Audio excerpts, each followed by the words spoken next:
Exam channel में आप सभी का स्वागत करता हूं। मैं विकास चौहान।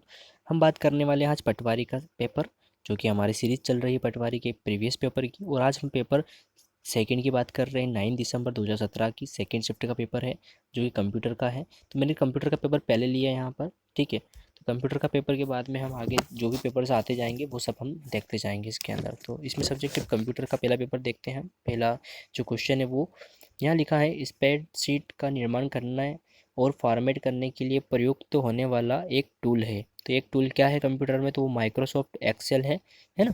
अगला क्वेश्चन है हमारा, जब हम किसी फाइल को केवल डिलीट कुंजी का उपयोग कर डिलीट करते हैं तब फाइल में चली जाती है। तो जब हम डिलीट कुंजी का उपयोग करते हैं कंप्यूटर में, तो जो फाइल होती है वो कहाँ चली जाती है, तो वो फाइल रिसाइकल बिन में चली जाती है। जहाँ से हम, जैसे कि हमारी कोई इंपॉर्टेंट फाइल्स होती है तो वो रिसाइकल बिन में चली जाती है। जो गलती से हमसे अगर डिलीट हो जाती है तो हम वहाँ से उसे वापस रिकवर कर सकते हैं। ये आजकल मोबाइल में भी ऐसा फंक्शन आ चुका है, तो यहाँ से भी हमारे रिसाइकल बिन में हमारी फाइल से जो है वो मिल जाती है आसानी से।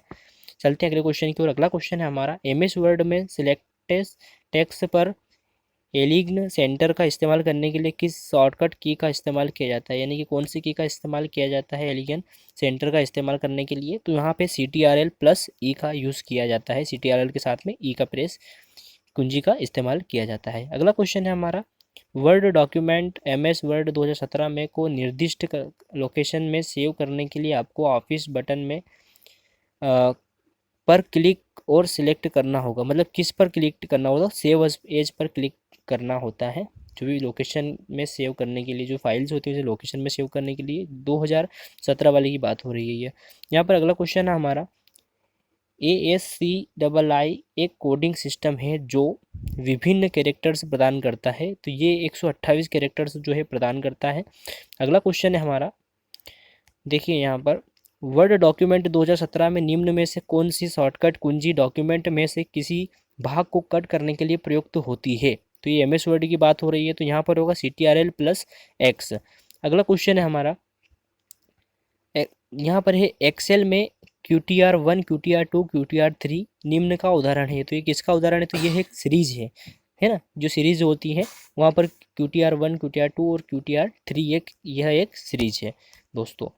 चलते हैं अगले क्वेश्चन की ओर। अगला क्वेश्चन है हमारा, कितने बाइट 1 गीगाबाइट के बराबर होते हैं। कितने बाइट जो होते हैं वो 1 गीगाबाइट के बराबर होते हैं। तो इसके पहले हमने गीगाबाइट पढ़ा था कि GB का फुल फॉर्म होता है गीगाबाइट, ठीक है। वो इसके पहले वाले पेपर में आया था। तो यहाँ देखने वाले कितने बाइट 1 गीगाबाइट के बराबर होते हैं, कितने बाइट होते हैं जो 1 गीगाबाइट के बराबर होते हैं। तो यहाँ पर 10 का जो हम कह सकते हैं कि 10 की स्क्वायर है 30 बाइट, है ना। यानी कि 2 का स्क्वायर 30 बाइट होता है, और ये है जो गीगाबाइट के बराबर होता है। अगला क्वेश्चन है हमारा, LAN का विस्तृत रूप क्या है। यानी कि यहाँ पर इंग्लिश में देखिए थोड़ा सा, what is the full form of LAN।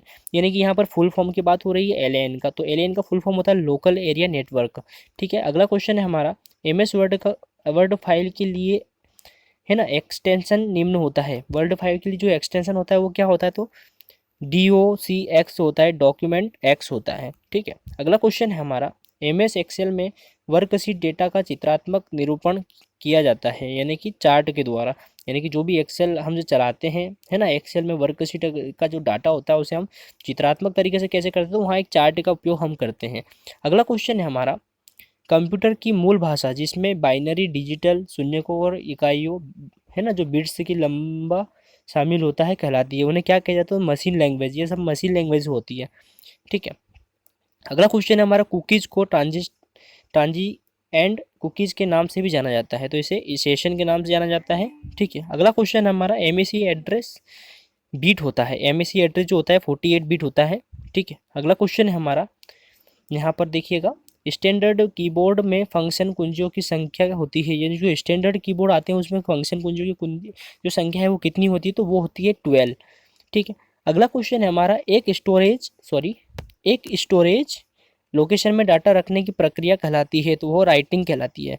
अगला क्वेश्चन है हमारा, MS वर्ड 2017 में प्रिंट प्रीवियस मेन्यू में निम्न में से कौन सी कमांड उपलब्ध नहीं होती, तो यह है पैराग्राफ उपलब्ध नहीं होती है, ठीक है। अगला क्वेश्चन है, हम आप एक वर्क बुक की 3 जो प्रतियों की प्रिंट कैसे निकालते हैं। यानी कि आपको बोल रहा है कि आप अगर कोई एक आपको जो वर्क बुक दी जाएगी और उसकी आपको 3 प्रिंट निकालना है तो आप कैसे निकालेंगे। तो आपको कुछ नहीं करना है, इसके अंदर आंसर जो है मेनू से प्रिंट पर क्लिक करें और प्रतियों की संख्या वाले टेक्स्ट बॉक्स में 3 टाइप करिए। आपने अगर प्रिंट निकाला होगा तो आपको बड़ी आसानी से इसका आंसर आप दे देंगे।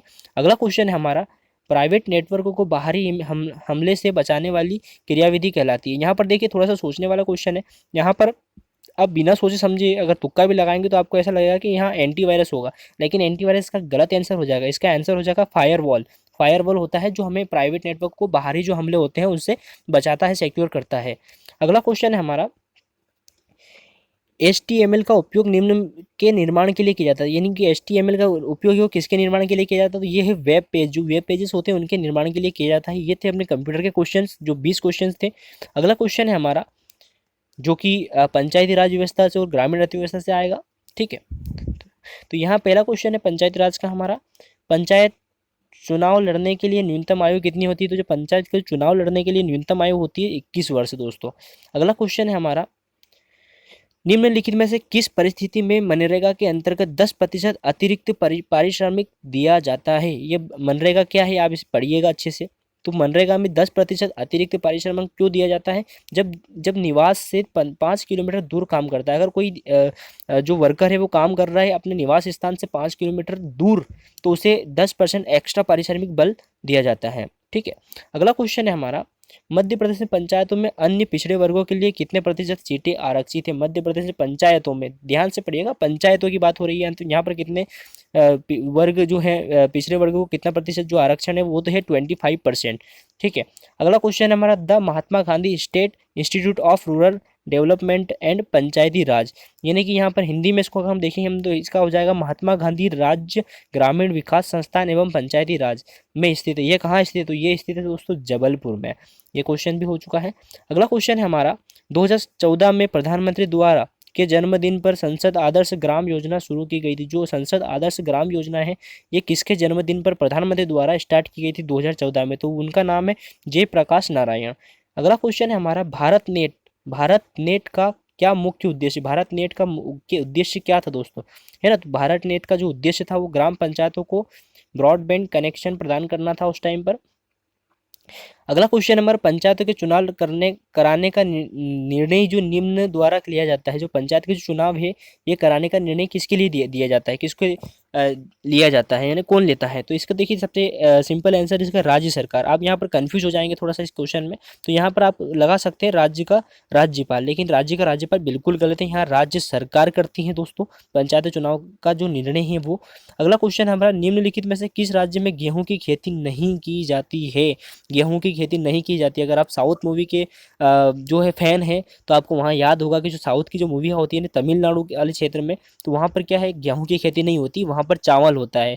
और इडली सांभर आपने सुना ही होगा, वहाँ के लोग इडली सांभर खाते हैं।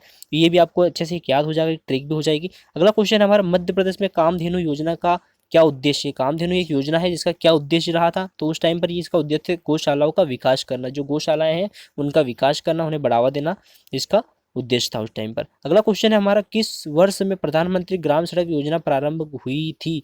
ये भी बहुत इंपॉर्टेंट क्वेश्चन है। प्रधानमंत्री ग्राम सड़क योजना किस वर्ष प्रारंभ हुई थी? तो 2000 में प्रारंभ हुई थी। ये भी आपको याद हो जाएगा।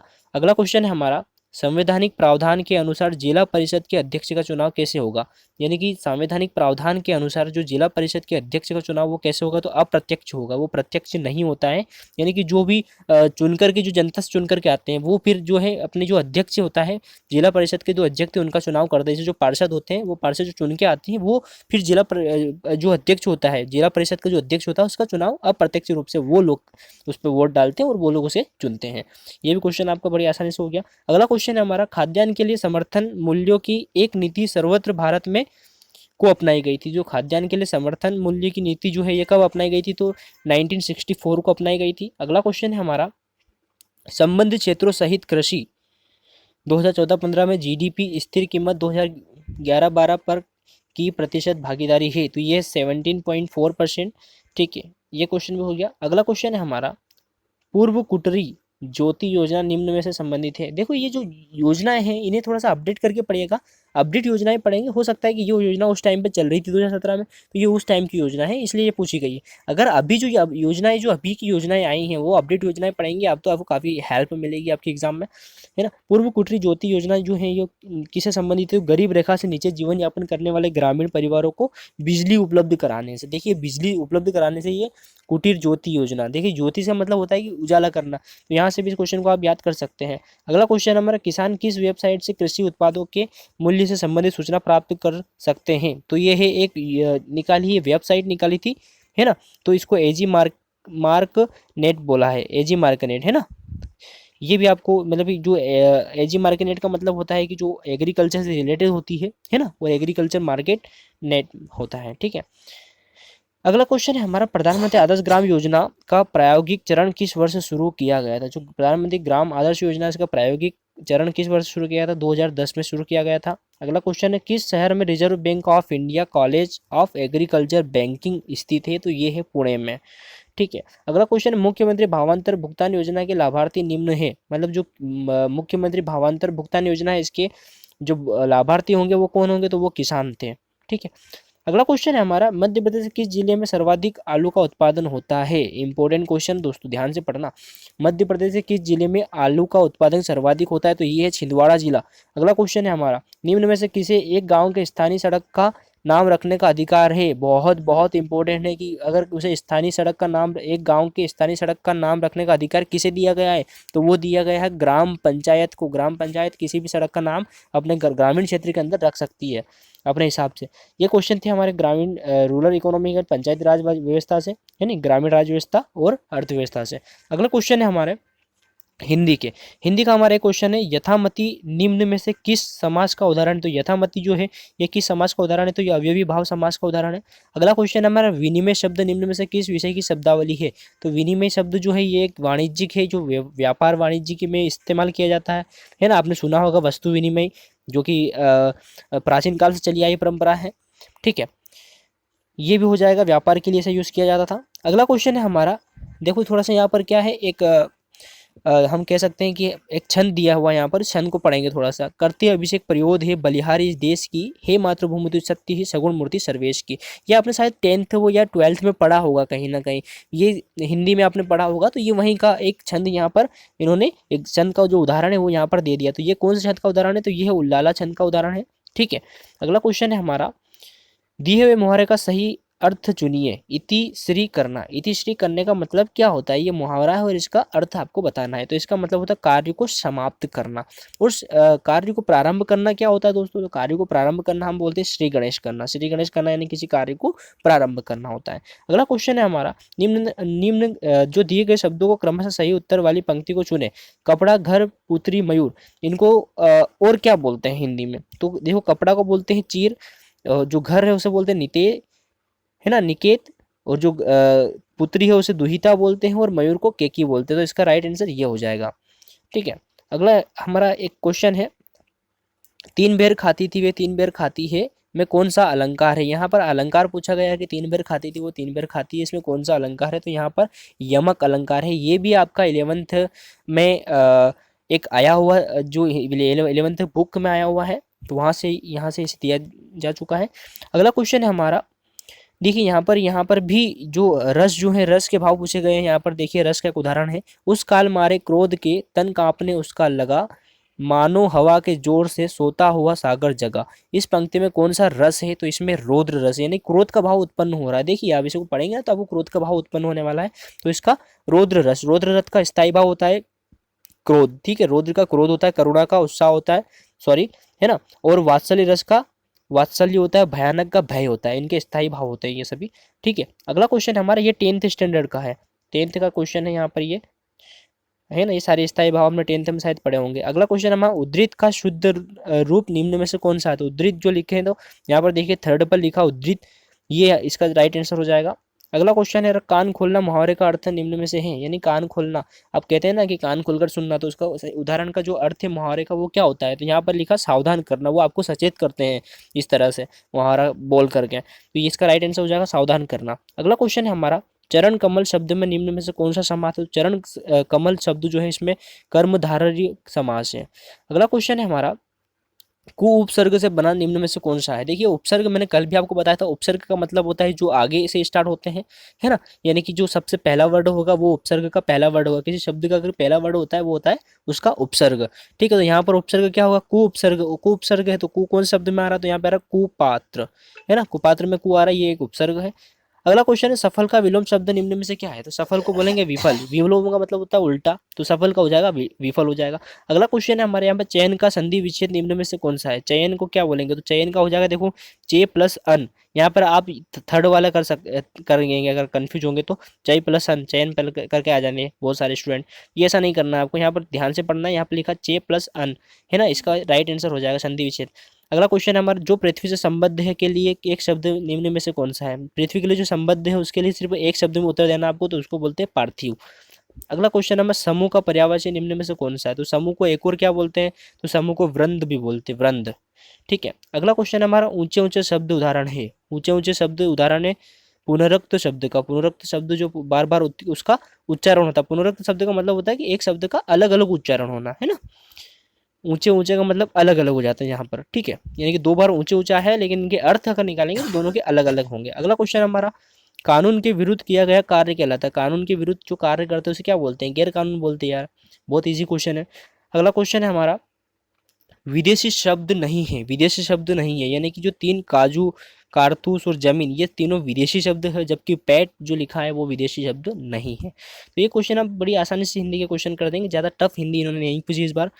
ठीक है, अगला क्वेश्चन हमारा तत्सम शब्द नहीं है। तत्सम शब्द कौन सा, तो क्रोध जो है वो तत्सम शब्द नहीं है। अगला क्वेश्चन है उत्पत्ति के आधार पर शब्द के कितने भेद है। तो उत्पत्ति के आधार पर शब्द के 5 भेद है दोस्तों। ठीक है, तो ये आपके हिंदी के क्वेश्चन से 20 क्वेश्चन थे 20 नंबर के, जो कि हो चुके हैं। और अब आए हैं आपके गणित के क्वेश्चन।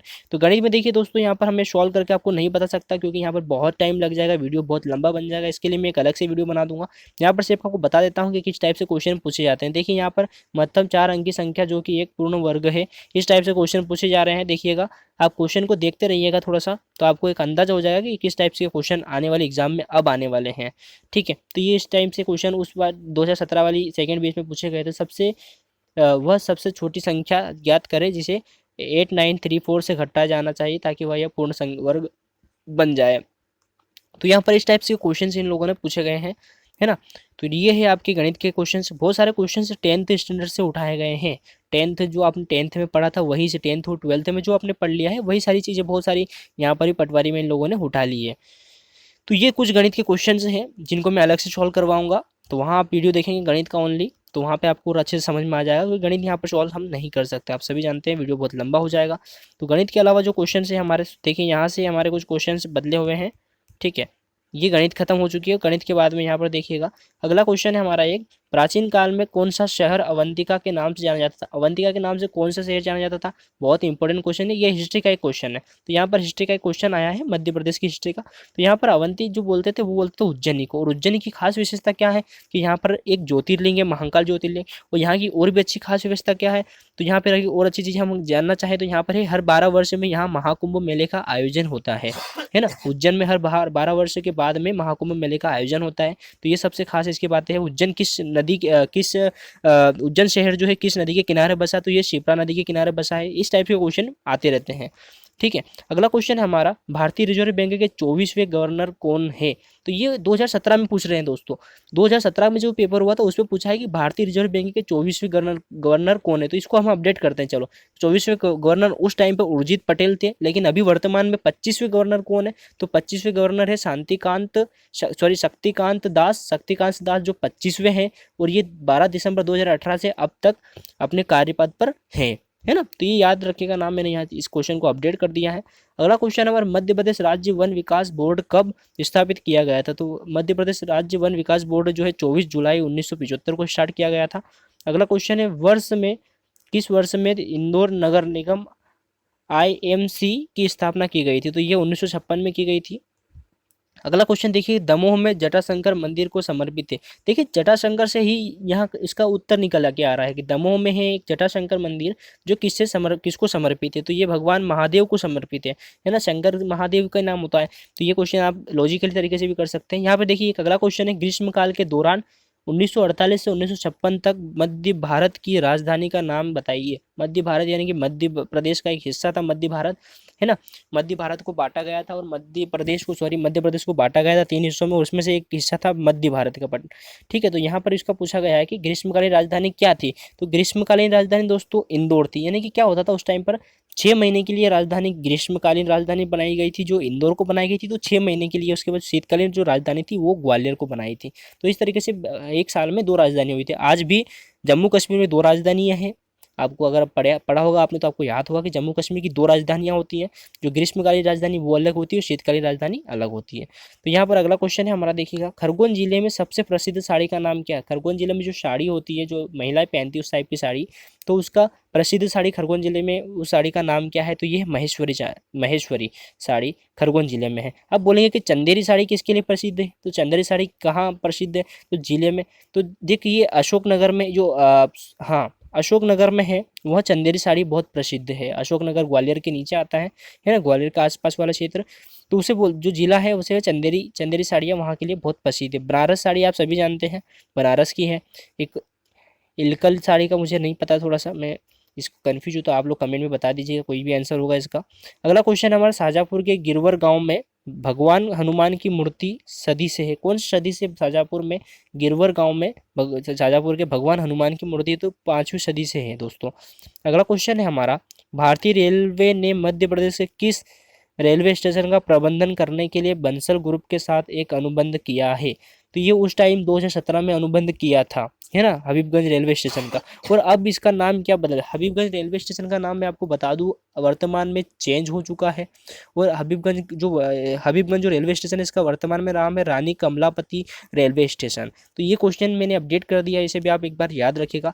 अगला क्वेश्चन है हमारा, वर्ष 2011 की जनगणना के अनुसार मध्य प्रदेश के किस जिले में साक्षरता की दर सबसे कम है। तो 2011 की जनगणना को अगर हम देखें तो वहाँ पे सबसे कम साक्षरता की जो दर है किस जिले में कम है मध्य प्रदेश के, तो ये हो जाएगा आपका अलीराजपुर। और अभी वर्तमान में भी अगर इसको अपडेट करके देखें हम, तो अभी भी वहाँ की साक्षरता दर बहुत कम है, 36.1% वहाँ की साक्षरता दर है। तो ये क्वेश्चन मैंने आपको अपडेट कर दिया है।